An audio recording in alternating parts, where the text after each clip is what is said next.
Ronald Kwichiriza mukama wa Kigarama Mixed Farm erukushango muri Kigarama Chiko Town Council muri district ya Kabarore no mu barisa baganyirwa mu kukozesa amizi genumi okuha senteze. Artificial insemination nuko okwata amaizi agohera hanemi okagaleto gateka munte nkazi ne kigenera ngwente ezale either enyana rundi enemi. But artificial insemination halona amaizi agokutunga gosokozesa kuzaza enyana yonka etali nimi rundi enimi etali nyana muno yetagente nteke mu amaizi nyemwe nyana specifically rundi no tamu amaizi no either no soko ya mwenemi rundi enyana kiri 50-50. Kwichiriza nagira ngo kwihatandika kukozesa AI agoberemo ibintu byinji okukira munongo kurwana soburwiro burkuretwe numi hamwe na nokutunga ente zirukamwe amateminji. Nyona mbe nakulira my father used to have bulls at the farm. Biturutaru rwabagarwingi enemenzi Rwanda nizichwa nizihendente so nosanga ebintu bingi watunga genime katunga brucellosis uwajaga kora test usanga almost like 60% of your cows zine brucella. But with AI no sanga ebi bintu byona okutera harwajo. Then halomo talibulinte yona so giteka AI. Nuko these our local cows.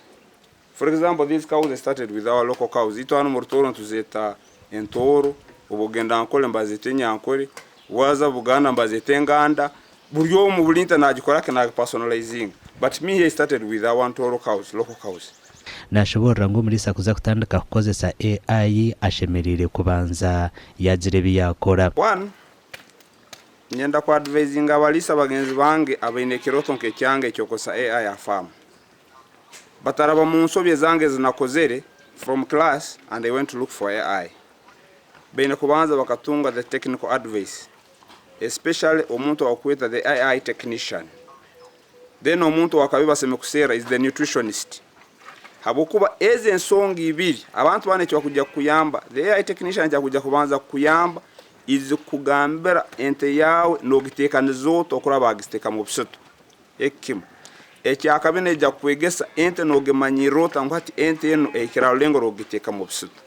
Then the nutritionist najya kukonya kwegesa nkokora alisente yawe habukuba ente zino kujya kurorango wakesha repeats her farm wa increasing your conception rate and wa yongera ente zawe zikutwara farm nicyetaga kuliso kurungi. Kwichiriza kandi uri mukuru wa Toro Dairy Cooperative Society nagira ngo omurisa shemerire kubanza yamanye mbibo yente ya Rukwenda rero yaheza kureba ente yatandika kore ko bubonero bwo kwenda kwema akabanurwa mizige numagu ya jemesa. One oina kuba no manya kiki ekinseme kuba ninsero munte muno kumanya ngo ente eno ehikire kugitamu obisito runte kahikire.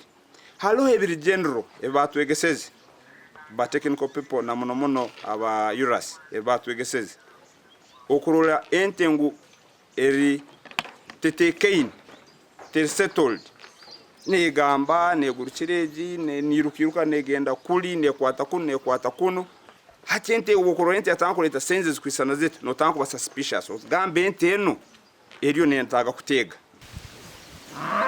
bakabize kikaguze ente kubetegere no girorota aruhente bokubona etegere arukinto kibeta standing hit no kusanga ente eyemerire ezindi nzikitemba etakwiruka ati ubugwira n'ubakweta bwa standing hit kubente ezindi nzibazigitemba. Kwichiriza nagira ngo muri sashemerire kurebera kurunjente erukubera hace kuzada okwenda ngo ekazare nyena nunji nagira ngo nyena yaheza kuzarwa omuri sashemerire kujipuma rero nabwanyuma kajiherezo muhondo omushaha mukagezo kubanza yaheza kuzarwa enyana yawe kuzarwa wende kumenga shuwa musaha mukagezo kubanza enyure kitweto muhondo enyana bwe kumara kugwa hansi yet immediately get the weight of the heifer giteka minzani no so kwate kideya no gitekaho numukizinga mukitinga giteka minzani utaginaga mukadeya monda betu akadeyo kagarabye muno hagati muno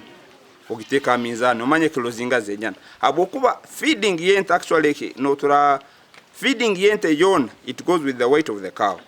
Hine bizubu ebiyashanjiro mu kwemesa mizige numi bite bakabirwanisa like any other business nka business end yona naitwe mu dairy farming twine challenges na muno bokuba nokosa AI. The biggest challenge tugira nkabalisa mu AI they are the repeats rundi ente garuza beitu nko kuntangeke nimbagambera ebyona nebiretebwa nutrition kakuba ente yawe talya kurungi then bukeja habwire bwo kumanyira ente ngo hatyetegere lekangiteke ngitekanza bogiteka mu bisuto no sanga ngo repeats afam yawe nezikanye nyowe ntakatandikire ntakegere ntakengejinge ba nutritionist kunyegesa nko kunseme okole byokulya byange wasangaga nyene conception rate of around 20%, 30%. There's a team na performing kurungi actually celebrated na Abuja farm tukasynchronizing enti 10 twazita mu bisitu and we got 5 cows. Nagira ngo abayurasi bamuhwerire munonga okutunga embebo zente za rukwenda ekitongole kya yurasi kyehireyo okutungura omutindo gw'ebyobuliiso mu Uganda okulabira omukuhereza abalisa embebo nungi yente zikyokire ezirukukamwa n'amate mingi. Ahabwa TV West nde Elias Ratugusa.